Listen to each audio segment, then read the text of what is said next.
We are excited to bring our next panel to the stage. Know Your Worth, Music Rights, Royalties, and Revenues. RRR. All right, I'd like to welcome Linda Bloss-Baum as your moderator, and she'll introduce your panelists. Thank you so much. Hi, everybody.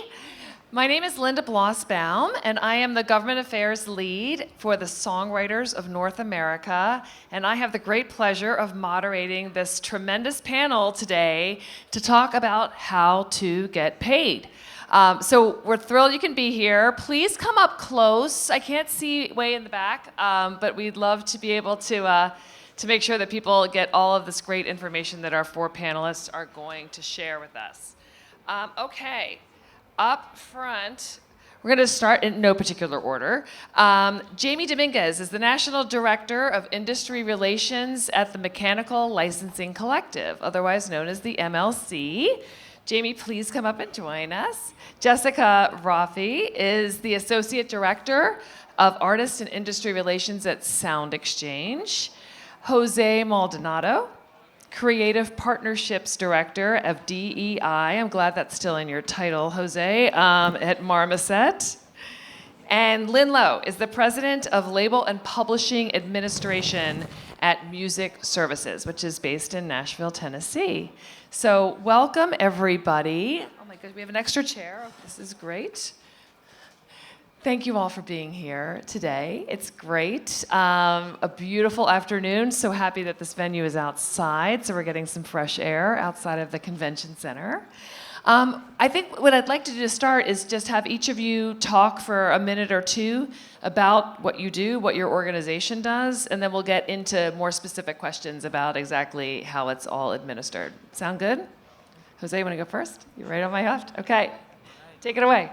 Thank you, everyone, for being here. My name is José Maldonado.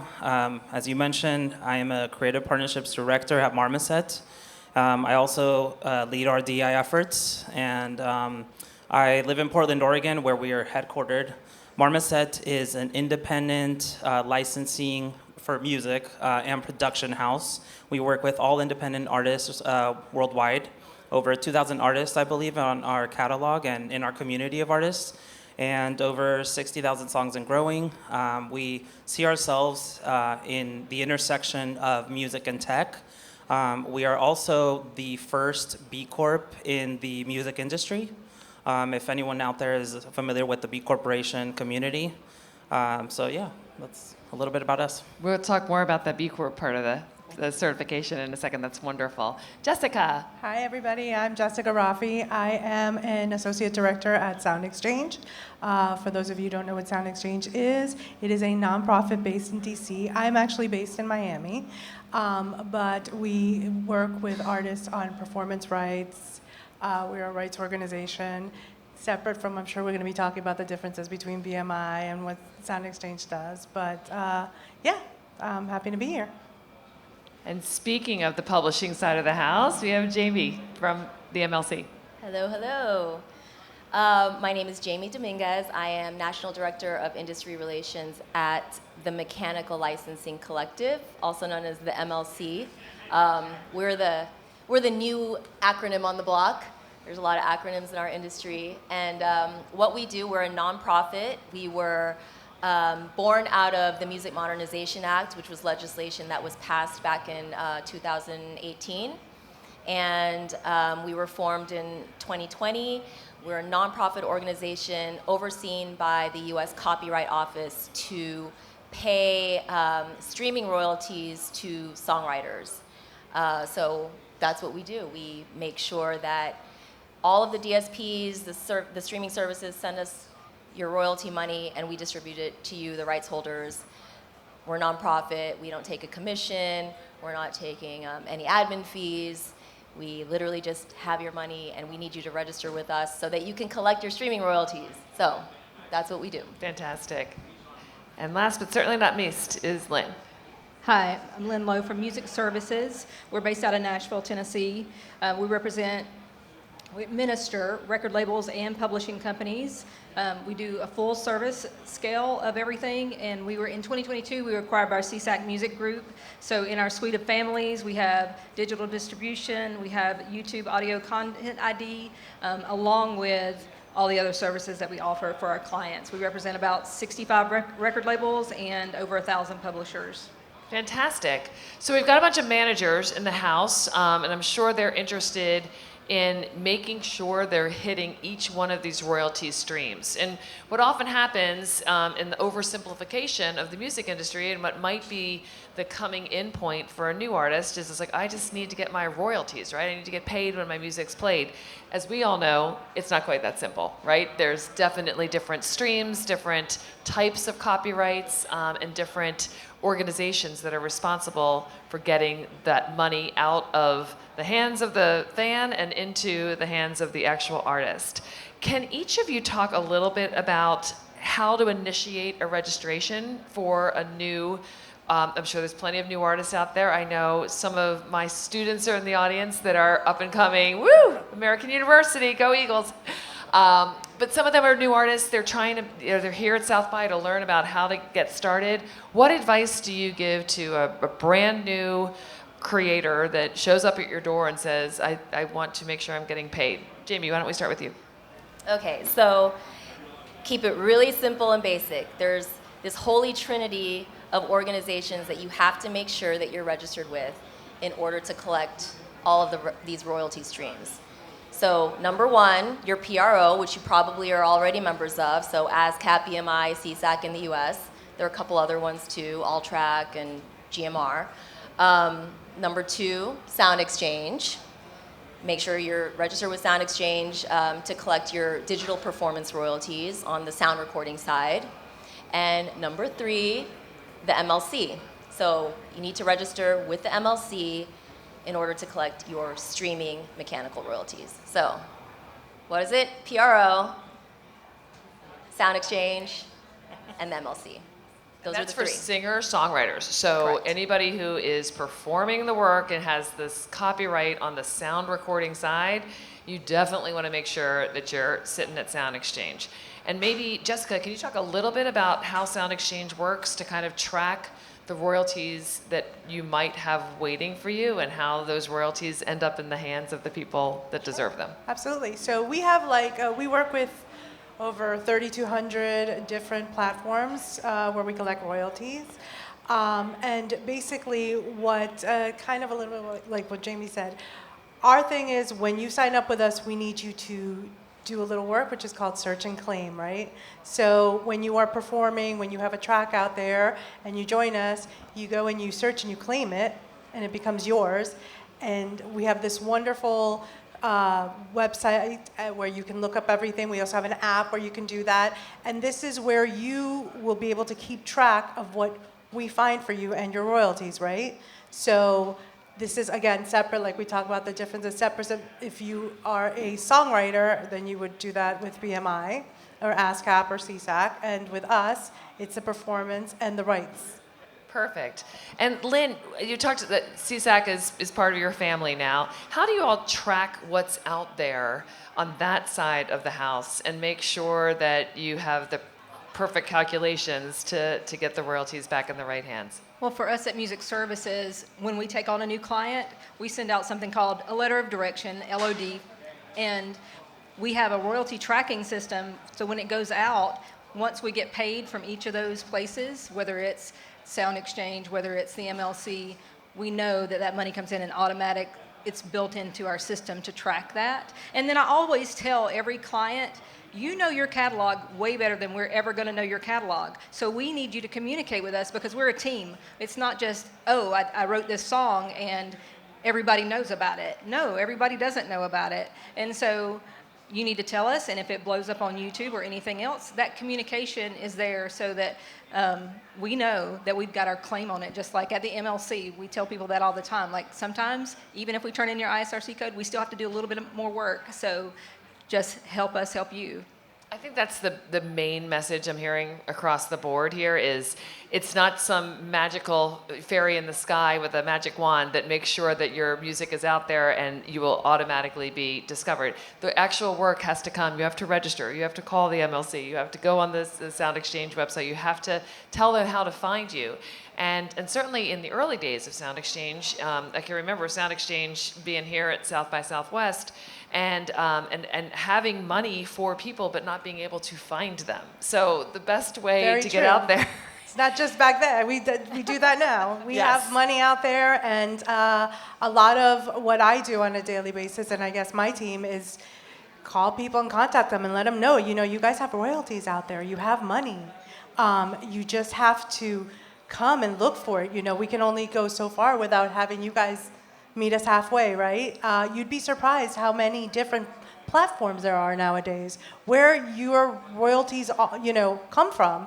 And it's just a question of finding, a moment to sit down and really go looking through all of ours and seeing. It's kind of like when they tell you, like in the Treasury, you have money, just go in and look. And that's kind of like what it is for us. Exactly, and it's a great way to start conversations with people. I'm sure y'all are like, hi, I have money for you, and people start paying attention.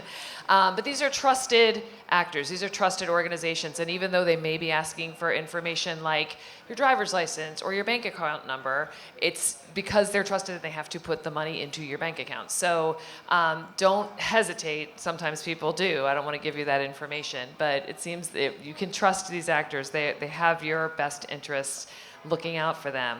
Jose, talk a little bit about your role, creative partnerships, DEI. How does that fit into your everyday work?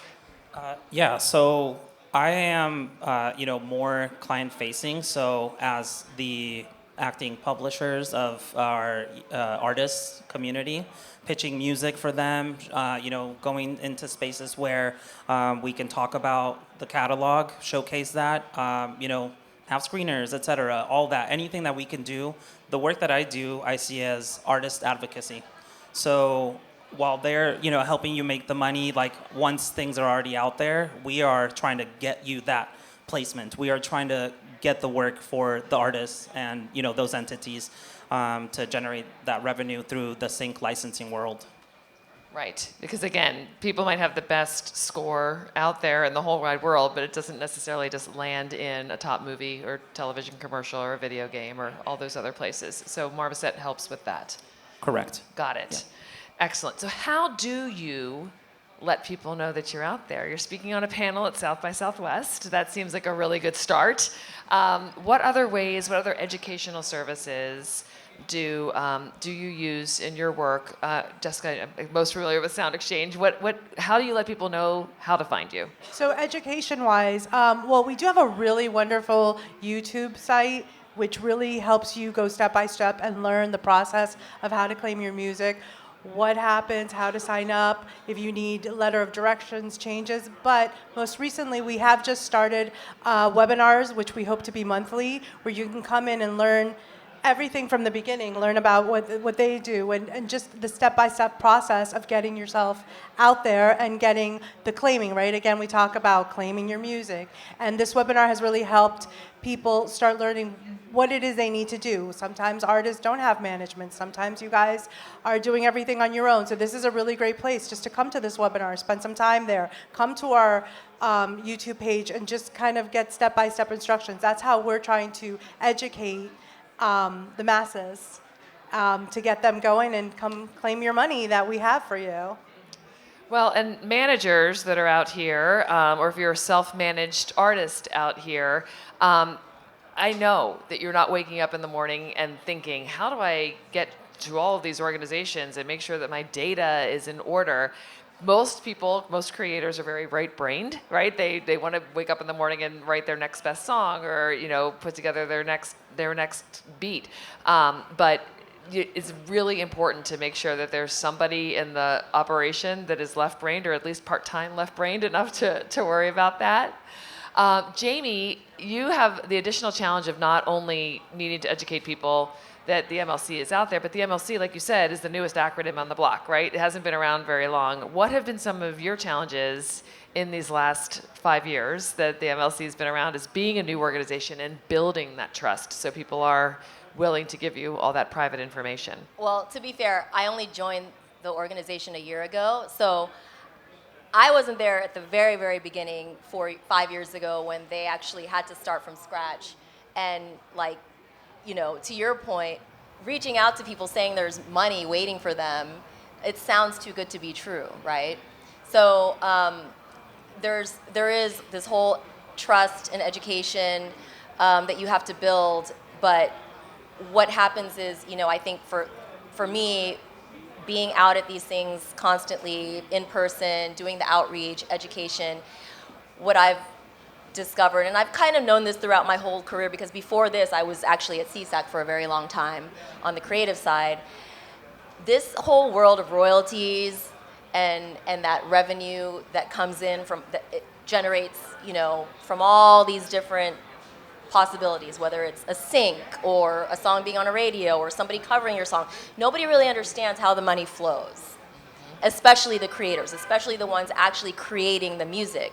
So it's really challenging because we kind of have to go back to the beginning. You know, we have to go back a few steps, which is, you know, starting from scratch and really educate the creative community to really understand rights, number one, and how that all works. And it's not the sexy part of the industry, but you want to keep doing it and you want to make money so that you can keep doing it and have longevity and sustain a career. The money part is sexy, so you have to just do the work, right? And the admin, you know, just do it because it's not going to go away, right? And as technology keeps advancing, it doesn't slow down. It's just going to get more complicated. You have to get ahead of it. You have to have all your data in place. You have to make sure that all of these organizations have the correct data.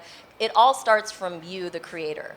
So from the start, from the time you actually create the song, the composition, making sure that you get that information accurately to the right parties, it's your responsibility because nobody's psychic. We don't just know. It doesn't just magically appear in our databases. So it really does start from the inception when you're in the studio and you're in your bedroom. Like, write it down, log it. There's a lot of apps now that exist to sort of make this easier and be able to disseminate the information to all these platforms. But yeah, that's the challenge, is really making sure creators understand that it does start with them, you know, and making sure they understand the concept of rights and royalty revenue. Exactly. You know, I don't want to say it's all about the data, right? Because there's a lot of creativity that goes in that isn't necessarily data driven.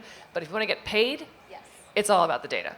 So Exactly. if you just want to write a great song and play it for yourself in your bedroom and it will never get out there, then don't worry so much about the data. But in the world where you'd like to make a living doing that, the data does become critically important.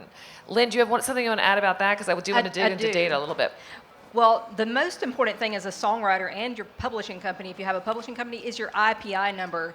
That is what every PRO, that's what the MLC, that's not your name, because somebody could have your same exact name. I tell all my young songwriters and even old songwriters that maybe haven't done it on their own, they had a publishing deal before and somebody else was doing it for them. Your IPI number is your musical social security number. So if you don't know that, I even had a songwriter come to me at one point, and he had a very unique name. He had registered all of his songs at BMI under the wrong songwriter. And I said, I need you to log into your account and tell me what your IPI number is.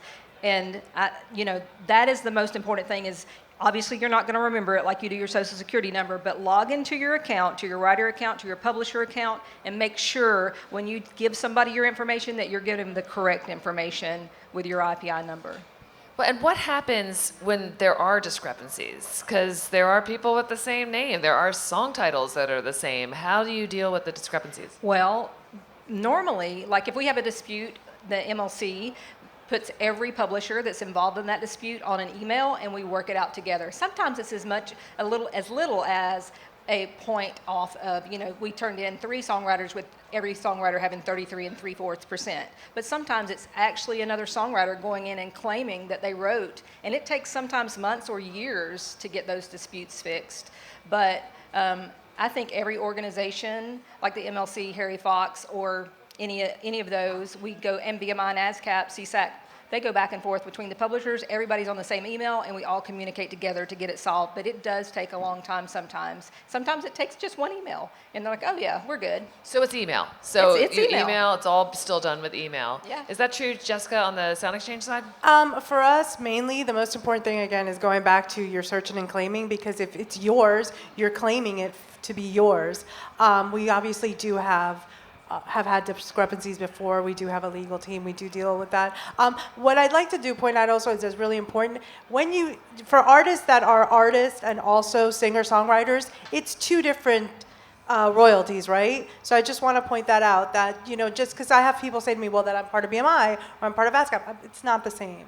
So we all, even though it's a royalty and we collectively collect royalties, it's different, right? So it's just, I encourage you to really go and read what each one of us does and sign up with different, for you to get your different royalties, because if you are performing, and you're not going to get a songwriter royalty, correct? And it's just important for everybody to know the differences of that. But the good news is, if you are the singer, songwriter, and performer, there's multiple buckets of money. There's money for you everywhere. So don't just stop with one or think that you signed up with ASCAP so you don't have to sign up with SoundExchange.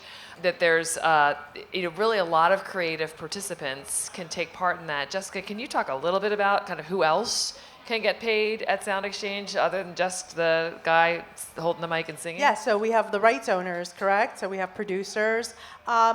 SoundExchange has many different ways. We do allow the performers to say, hey, listen, this producer is really part of this performance with me. So we do have ways to split royalties, right? It's not just in the way that songwriters do, but the rights owners. So it's very important for when you do go into SoundExchange and you see, are you the artist? Are you the rights owner? Are you both? So that's something that you really need to work out. And that's hopefully as a manager, and managers of these artists do go out and check these things out and guide their artist to the best royalty that's for them. That makes total sense. So Jose, I know you said that you'll go out and kind of find opportunities for your clients to get their content out in the ether.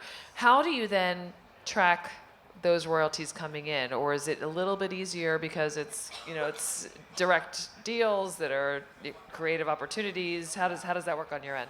Yeah, so I guess to paint a more high-level overview, picture, let's say, so Marmoset, right? We have artists on our catalog, and I'm going out there, meeting with folks, sharing our music, or we're intaking briefs for search from our catalog. So let's say we get a creative brief, and they're like, hey, we're doing this brand spot, big campaign for Pepsi, and we're going to use we want something like Beyonce-esque. So we'll go in, dig in through the catalog, find that. Obviously, ahead of time, when we are onboarding our artists, we want them, we have an onboarding process where we have them, make sure that they're checking the list, registering with the PROs, et cetera, having metadata, everything really in very correct, so that we know that once the license goes through, let's say they land the winning song on that brief, right? After that, however they collect those royalties, we want to make sure that they are getting access to that. And one of the things that we have is an artist portal where they can go in and see the licenses that they've generated through Marmoset, and they can see what status they're in, what terms were included in that, as well as if there's broadcast or different types of royalty opportunities, and then they can go and report that. Sounds pretty full service. So if yeah. you have a client, you're going to go find them the work, and then you're going to make sure that they're getting all of their work tracked Yes. and getting paid for it. And in addition to that, one other piece really quick is that we do offer, pub admin services for our artists, knowing that, you could be an artist that just came into the sync world and you're getting your feet wet, but you have amazing music that we were, really eager to represent, and, it lands somewhere quickly. You just never know. That's the subjectivity of music. You just don't know when it's going to have that moment. And so we always want to be prepared and on your behalf, say, hey, here's some resources, some tools for you to make sure that you are optimizing these opportunities as a sync, artist. That's fantastic. How can artists today, if everybody out here wants to work with Marmoset, how does that work? How do they sign up and find that business? Yeah, so if you're an artist and you want to work with Marmoset, we do have an artist newsletter that we send out. You can go on our website and just sign up for the newsletter anyway. We have a more of a general newsletter too, or you can reach out to people like me. I can put you in touch with our artist and repertoire team. They're always readily available to engage in conversations, be resources. We also host in-learning events around sync. So there are definitely many ways to get in touch with us about opportunities. That's fantastic news. When we're looking at the future for what's coming up next, and we'll jump into AI because we can't have a single conversation at South by Southwest and not talk about AI, but maybe just because the music industry is constantly evolving, how do you see these rights and royalties changing? How do you see your work changing in the next few years? Anything coming down the pike that will change the way you're doing operations today? Lynn, I'm looking at you because you're a data person. Yeah, for us, it's just building better systems to track and to help push out our information as well, as fast and as accurately as possible. In the past year, we've signed up with every CMO and PRO around the world, direct that we could, so we get more money in for our clients, which means more money for us because we work off of a percentage. But that's just what we do, is just have just great connections and make sure that we keep that connection with our clients as well, so that they're communicating with us.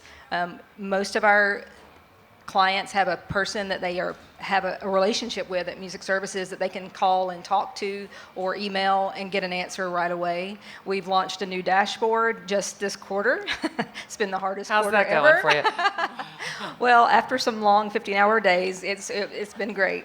But I'm really proud of it, and our clients can go there and see exactly where they've been the past 4 quarters, and they have years of statements there and see every country and where every dollar and every penny is coming from, whether it's from Amazon, BMI, ASCAP, CSAC, wherever. They can see it there. That's fantastic, a one-stop shop to get all that information. What other trends, Jessica, should we be looking for in the changing music industry? I think we're always going to end up growing and ever-changing. We are looking at AI, of course. We even have been dealing with AMFA. I know you know about that, the American Music Fairness Act, and the fact that performers do not collect royalties for radio plays, which is still, in this day and age, incredible to me and probably everybody else. But moving forward, that'll still, I feel, will still play a role. And we will just keep growing our website and just trying to be as mainstream as possible, making everything as easy for you guys, because there's always going to be new platforms that are coming, and we're just going to try to be just right there on the forefront and make sure that we have agreements with all of these platforms so that you can collect your royalties. Fantastic. Jamie, I know you're the new kid on the block, relatively so at the MLC, but you always got to have your eyes open for the future. Any future publisher issues that might change the way the MLC operates? I think in general, what is really important going forward, and I think what we're all trying to build right now, and especially at the MLC, is a more collaborative ecosystem. So, for instance, the Public Works database that the Music Modernization Act, that's part of what we had to build, which everyone can access. If anybody in general can access this database. It's not just for people on the publishing side, it's not just for people in the music industry. Anybody who wants to find a rights holder can access this database. And the idea is that this database houses all of the information tied to a specific musical work. So the idea is that there will be one place, of all this cohesive information. And I think that is the vision, is to create this ecosystem where all the data is shared in a uniform manner. It's not siloed. All these different entities don't hold specific data, and then there's discrepancies between the data. We're gonna get there, but it is literally all hands on deck. It's all of our duties to participate in this in order to build it so that it is a healthy and thriving ecosystem where all of this information is there and we can get the money to the rights holders. And it's every song in the world. Every song in the world. Like, you think about that and it's kind of mind-blowing. Like, our jobs, Yes. it will never end. The work will never end because nobody's going to stop writing music, I hope, right? So we want to keep paying you. So do your part. Make sure you understand how this works. If you don't do the administration yourself, understand a little bit how it works, so when you hire someone to do it, you can at least check in. And it requires maintenance too. You can't just do it once and forget about it, because the reality is every single day, what's the statistic? How many tracks are uploaded to a streaming service every day? Hundreds of thousands of tracks. So Per day. Hundreds of thousands per day. So the data that the MLC gets every single quarter or every month from any streaming service is constantly being updated. So that means you, as a composer, for instance, if you own the musical works because you actually wrote it before it was recorded, people might be recording covers, So these things might just pop up in our database and you have to search for it, every once in a while. Just do a little search, see what comes up, because there might be money just waiting there. And say those to dollar check them signs too. mean something at the MLC. That's right. We tell people to check in a couple of times a year. Even managers check in on your artist's account a couple of times a year. Check in on the search and claims. You never know what's going to be there. You never know what has popped up. So it's very important. And also you, as your own performer, as your own writer, go into your accounts. Make it a once a month thing. Make it a quarterly thing. But still check in on your own accounts, And Jamie, just to back up, the one point you made about that public database, so that's open for anybody, right? Yes. Like, for example, I work at American University. We want to play, woohoo! We want to play a song at our graduation, so that's kind of a public performance of that song. And I want to make sure that we have permission to use it, and maybe have to figure out who we need to pay if we use that. So as a university or an individual, I can just go to the MLC database. Okay. Yep. Go on there and you can search the title or the composer any which way, and it'll be there, hopefully. Great. And just a little back to our introduction class to the entertainment industry. It's important when you get that permission, you actually need to get 2 sets of permissions, right? The person who wrote it. And if they say yes, it's kind of a flow chart. Like, if they say yes, then you can go find the person who recorded it and is also entitled to a copyright. If that composer says no, that's game over. You've just saved yourself another phone call because you will not have permission to use that work. But the good news is, if you want to use it, you can usually license it and have more of those royalties flow through organizations like this. Yes, little public service announcement for people using music legally. Still an issue. Okay, well, we can't talk about trends in the music industry, or really trends in any industry today, without talking about the influence of AI, artificial intelligence. And having been in the music industry for the bulk of my career, there was kind of an initial resistance to the ideas and opportunities that AI brings. But AI is also a tool that I'm sure your organizations can use, right? So, Jose, can you talk a little bit about kind of how you use AI to do some of this tracking, some of the good news for AI, and then we can obviously talk about some threats to the creators as well. Yeah, that's a great question. Again, when I'm sharing, it's on the sync side. So it's like, okay, this is what Marmoset does. This is when, when an artist and manager have their music somewhere to be represented or, shared, pitched. What we're doing is actually using AI tools to generate more efficient searching for anyone using our search database on the Marmoset platform. So if, let's say you're working in the, let's say you're a creative somewhere or an editor at, in-house in at a, let's say Pepsi again, I'm just gonna use that as an example, or you're at an agency and you're looking for music to put, to edit. You can go in, and the tools that we're using are AI generated to make sure that you are getting the best results as possible. That's how we embrace AI. Now, on the music side, where it comes to the artist craft, that's where we say we are sticking with human made. That's just our thing. It's just what we stand for, and that's really the essence of why we started in the first place. You know, it was artists who were performing. This is their daily life or livelihood, if you will. You know, and we thought, okay, in the inception of Marmoset, let's bring artists together, create a catalog, because we started to, you know, create this, build this community of artists out in the Pacific Northwest, and it's expanded worldwide now. So we want to stay true to what that is all about, but we are embracing AI tools in terms of, you know, how do we make even their work or our production capabilities better, but keeping the music, you know, human-made. It's centered around them. So AI for business, but not so much for the creative side. Right, and just to be clear too, this is Marmoset just does the synchronization rights. That's basically putting music to video. Correct. Yeah. Okay. Gotcha. Makes sense. How about you, Jessica? AI is here to stay. How's SoundExchange dealing with that? I mean, I think we're still all kind of in the process of figuring out what role AI is going to play with us. I think it's just a day-to-day conversation.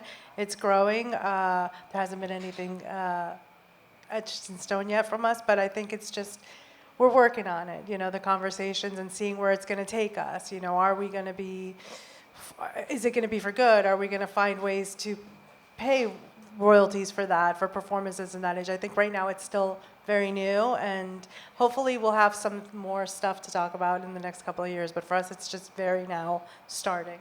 Exciting. And Jamie, I'm sure that with all the automation that you need, with the massive databases and information that the MLC deals with, I mean, there's got to be some automated tools that AI presents to hopefully make your life a little easier. Yeah, I mean, we use AI every single day. I mean, in our daily lives, right? But I think probably where the concern comes in is to make sure that any sort of AI-generated content that is fraudulent doesn't get paid to the wrong rights holders and you know, things of that nature. I think that tends to be where most of the industry concern lies at this point, because as a tool, we use it on the data side every single day. I don't think any of our companies would be able to do anything we do without AI. So that side, we know it's a tool, we know we need it. On that other side of the coin, the concern, you know, we have, I think all of our companies have a checks and balances. You know, there's a lot of review and processes that we go through in order to make sure that there's no fraudulent activity, anything suspicious, it definitely gets flagged. If it needs to get escalated to our legal team, then the monies get held. So on that front, it will be business as usual. We always do that now, and we'll continue to do that. And I think until they figure out that part of the AI, you know, issue, that's all changing we can all do. the time, right? Yeah. I feel like South by Southwest is a good annual barometer to see kind of what we were talking about here last year and what we'll be talking about here next year. It's a good time to check in. And I assume if we do this panel in 5 years, you'll be like, oh, AI is able to, you know, find all those artists out there or whatever the, you know, like the magic. It's like the new Napster or something. Exactly. Exactly. Well, we only have a couple minutes left in our panel, but before we end, I would love it if you all could just maybe give a short sentence piece of advice to all of the music managers out there, or the self-managed artists out there. What piece of advice, they need it, that the guy in the back is like, bring it on, I need advice, quickly. What would be, you know, a sentence or two that you would give to these artists and self-managed artists and managers out there about how to manage their rights and royalties? And we'll start with you at the end. Okay. I mean, for me, I think my piece of advice was, if you don't understand what you're doing, find somebody who does. And it may not be the manager. It may be, you know, somebody else on your team that can help you understand song splits. I mean, we work with a lot of songwriters that, you know, like, how do I split this song up? You know, and there's different genres that do it different ways. And, you know, just understand what it means when you write a song, when you record a song, and who gets the rights. When you go into a studio, make sure that you kind of have all that, whether it's in an email or what, because he or she may be your best friend today, but if you get a sync and there's a lot of money involved, sometimes friendships go awry. So just make sure your paperwork is in order. Friendships are always very strong before there's dollars and cents on the table, right? And it's suddenly your best friend, maybe not. Yeah, Jamie. Yeah, again, just understanding your rights, understanding how that works, but also handling your business. You are essentially the CEO of your own startup. So the way that you would never miss time to rehearse or practice, right? Take 1 week, or not 1 week, 1 hour, not 1 week, don't let that scare you. 1 hour in, maybe a month, just to sit and go through your catalog and make sure it's on point. Maybe you do it with friends. Maybe you get, get your collaborators together, have some wine, sit there. Have a little portal party. Yes, have a handle your business party, and just get it done. If it's once a month, once a week, once a quarter, just block out the time to do it, because it's not going to go away. And the sooner you handle it, the better it'll be for you. Less headache. Love that. Yeah, I echo what they say, and also know your worth, right? You know you're a great artist, you're a great performer, you're a great songwriter, you know your worth on the creative side. Take a time, learn about all these organizations, and know your worth as an entity, as a brand, and, look up these stuff as a brand, and make sure that people see that you know what you're talking about and nobody's trying to take advantage of you. And even managers as well. Know the brand of your artist and just, nudge them a little to take a little bit of time and learn about all these things and know the worth of their music and of their creative, their creative value. That's great advice. Okay, Jose. Yeah, for us, I would say on the sync side, make sure that you are diversifying your royalties. So essentially, there are so many royalties that you can collect, but there's also sync fees. So if you're an artist who's performing and you haven't had the chance to get into the sync world, definitely think about that. That's a really good, revenue generating stream. And also on that note, think about diversifying when you have a catalog. So if you have a catalog that's pretty big and you're like, okay, I'm, I just got into a contract with this publisher and I have maybe another AP that I want to have repped elsewhere, make sure that you figure out another way, or look for other partners in that way, because it's always, the industry keeps growing, the space keeps growing, and I think just diversifying is really a key word here. Great expert advice from Nashville, Tennessee, from New York City, from Miami, and from Portland, Oregon.